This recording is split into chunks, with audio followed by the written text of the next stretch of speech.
Ladies and gentlemen, welcome to the April 26, 2017 edition of The Breast There Is, The Breast There Was, and The Breast There Ever Will Be Wrestling Podcast. As always, I am your host, Mikey B, and this week's episode is entitled Braun Strowman's Shock and Awe Destruction of the WWE Universe Continues, and What Has Happened to the WWE Intercontinental Championship. Before the show opened to the live audience, we were shown highlights of Braun Strowman's destruction of Roman Reigns 2 weeks ago, yet again, as well as highlights from his destruction last week on Monday Night Raw, which culminated in his match with The Big Show, which concluded with the ring collapsing beneath him following a Strowman suplex off the top rope. Chris Jericho opened the show announcing that this may be the final highlight reel episode for him on Raw, as he might be heading over to SmackDown Live after his upcoming pay-per-view match against Kevin Owens if he is successful in that match. Soon after his highlight reel program began in the ring, he was soon interrupted by The Miz, and shortly after by Dean Ambrose. Ambrose and The Miz continued their feud after Ambrose eventually attacked The Miz following insults from The Miz. Jericho also made some funny remarks about The Miz and Maurice before exiting the ring. Not long after this match, The Miz confronted General Manager Kurt Angle and complained that he was attacked in the ring and wanted some justice. Angle informed him that he would face Chris Jericho and Dean Ambrose in a tag team match later on in the show and that he could choose his own tag team partner. It should be noted that typically the week leading up to a pay-per-view show, the caliber of matches on the weekly television shows isn't especially high. We oftentimes see a lot of mixed tag team matches, and we see plenty of promos, usually pre-recorded highlight packages for the upcoming fights. On occasion, they might also have a contract signing between two competitors for a given match. Real exhilarating stuff. It's sort of a time filler week with ample reminders to watch the big upcoming pay-per-view show. There are typically no new stories or story progressions taking place. And before I get into the few highlights from this week's Monday Night Raw, I felt it necessary to discuss the status of the WWE Intercontinental Championship. Anyone who watches the show regularly knows that the current WWE Intercontinental Champion is Dean Ambrose. Dean Ambrose was one of the major performers to switch shows from SmackDown Live to Monday Night Raw in the Superstar Shakeup a few weeks ago. And upon his arrival, he reignited a feud with the man whom he defeated to win the strap a few months prior, The Miz. The broadcasters made a big fuss about how the Intercontinental Championship was now on Monday Night Raw. Dean Ambrose versus The Miz seemed like a logical WWE Intercontinental Championship match at this first Raw pay-per-view following the Superstar Shakeup. And surely they would schedule this match, or if not this one, then another Intercontinental Championship match, right? Especially after the excitement of the return of the Intercontinental Championship on Raw. In another inexplicable decision, the WWE decided not to have this title featured on its pay-per-view. Instead, the United States Championship, which now belongs to SmackDown Live, is being contested. Even though this is supposed to be a Raw exclusive pay-per-view, it has a few performers from SmackDown Live competing on it, confusing matters a bit. And the exclusion of this title does indeed suck, but this is hardly the first time that the Intercontinental Championship has been snubbed. Historically, in the WWE and former WWF, the Intercontinental Championship has been held in a very high regard, being the second best singles championship there is. Some consider the championship being the workhorse championship, meaning that this champion is constantly working and defending their championship. The Intercontinental Champion, for me, signified a person being groomed for the top WWE championship in the future. And this made sense for us fans. We could see that a wrestler who had worked hard and paid their dues was now deserving of the top championship.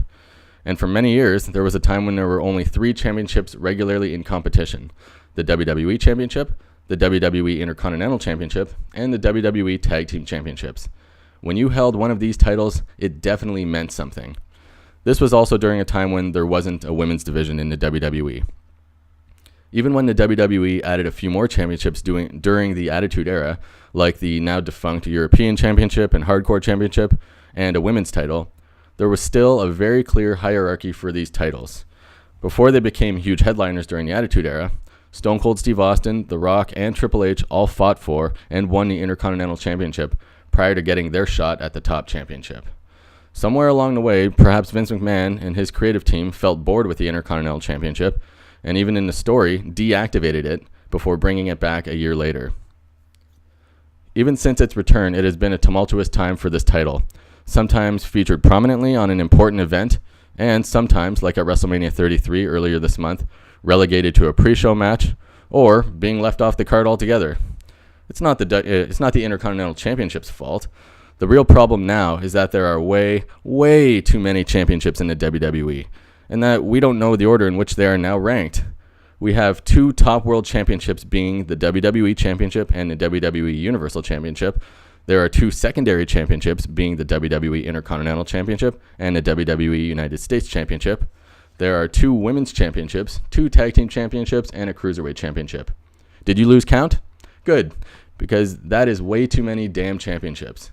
It's difficult to remember who all the champions are, even if you watch every week like me. If you're speculating that there are this many championships now because of a deep roster, then you would be absolutely wrong. While there are many wrestlers on the current WWE roster, the current talent pool is not nearly as deep as it was during either the Attitude Era or during the Hulkamania era. Winning a championship needs to be more special, like the times when there were fewer titles available. And the WWE Intercontinental Championship, being the second oldest championship created by this company, should be more prestigious and should never be forgotten about or left behind. Okay, getting back to the current story and to Monday Night Raw. On Braun Strowman's path of destruction the previous week, he had tossed Kalisto into a dumpster backstage. As a result, Kalisto then challenged Braun Strowman this week to a dumpster match.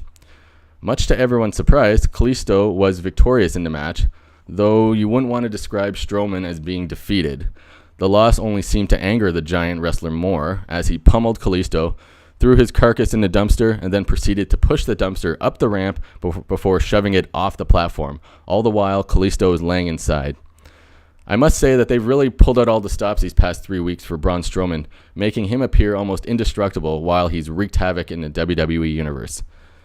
The only response we got from Roman Reigns since he was attacked 2 weeks ago was in the form of a letter, which talked about his grief for losing his brother, former wrestler Rosie, this past week, though Rosie's name was not specified by the WWE, and then writing about his upcoming match with Braun Strowman at Payback.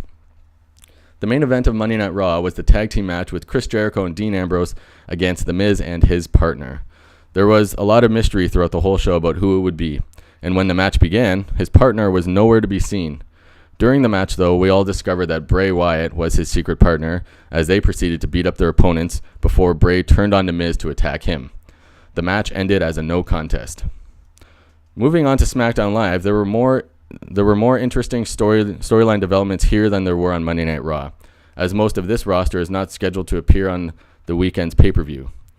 The SmackDown Live's next pay-per-view is in May, so they are already in the mode of building their stories. The show opened with the new electrifying Shinsuke Nakamura about to be interviewed before being interrupted by Dolph Ziggler.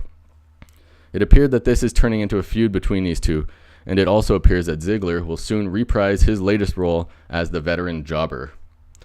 There was also a tag team Beat the Clock challenge featuring 2 tag team matches to determine the new number 1 contenders for the SmackDown Tag Team Champions. How this works is basically whichever winning team between the 2 matches had the fastest time to win qualifies as the number 1 contender. The first match had ex-champions American Alpha defeat the Colognes in 5 minutes 17 seconds. I expected this time to hold up, but in another unexpected and downright confusing twist, the team Breezango defeated the Ascension in faster time to become the new number 1 contenders. In this past year, Tyler Breeze and Fandango have only been featured on the main card at 2 pay-per-views, both of which featured just about every other tag team in the company. The very confusing booking which started last week is continuing.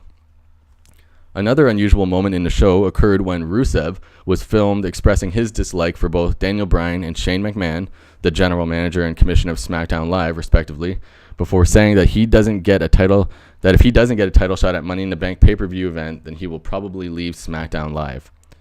Giving an ultimatum is nothing new in the world of professional wrestling. But for when? The pay-per-view this weekend is Payback. Next month's pay-per-view, which is for SmackDown Live, is Backlash. And then the Money in the Bank event, which is when Rusev demanded his title match, is in the middle of June. 2 months. That's a long time to be angry. Can they not give him a title match during an episode of SmackDown Live in these next 2 months? Take things one step at a time, WWE. Jeez. After winning her match last week, Charlotte was granted a title opportunity this week against champion Naomi. The match was more entertaining than I expected, but unfortunately ended after many of the other women wrestlers interfered, beating up Charlotte, resulting in a disqualification. Randy Orton also competed in a match against Eric Rowan, whom the commentator Tom Phillips had a difficult time to describe. 1 minute, he's calling him a Wyatt family apostle, and then as Rowan was heading towards the ring, he called him a former Wyatt family member. This happened just shortly before the profile of Eric Rowan came up on the screen, describing him as a Wyatt family member. Did Tom Phillips just leak something out to us? Or is he just prone to making stupid mistakes? Time will tell there. Anyways, the match was not very exciting as Orton was victorious, but what happened after was very unexpected. Jinder Mahal, the new number one contender for the WWE Championship at next month's pay-per-view, even though Orton is defending his WWE Championship this weekend. Seriously, WWE, keep the timeline in order here. He made his way down to the ring, verbally attacking Orton before physically attacking him. When Orton was about to apply a move on him, Mahal's two friends, last week referred to as the Bollywood Boys, but this week called the Singh Brothers, interfered and helped to attack Orton with Mahal. Then the three of them left the ring with Mahal carrying Orton's WWE Championship, and then they proceeded to vacate the arena in a hurry, with the title still in Mahal's possession. I wonder how this move will affect the pay-per-view this Sunday. Or will the WWE conveniently say that Orton caught up with them and got it back, rectifying the situation before Payback? I suppose we'll find out soon enough. I also want to mention that this Sunday afternoon, prior to the pay-per-view Payback, I will be hosting my first of many pay-per-view prediction podcasts. If I haven't impressed you with my wrestling knowledge yet, I hope to starting this Sunday. Well, that pretty much covers all the important events in the WWE this week. Thanks for listening, and see you next time.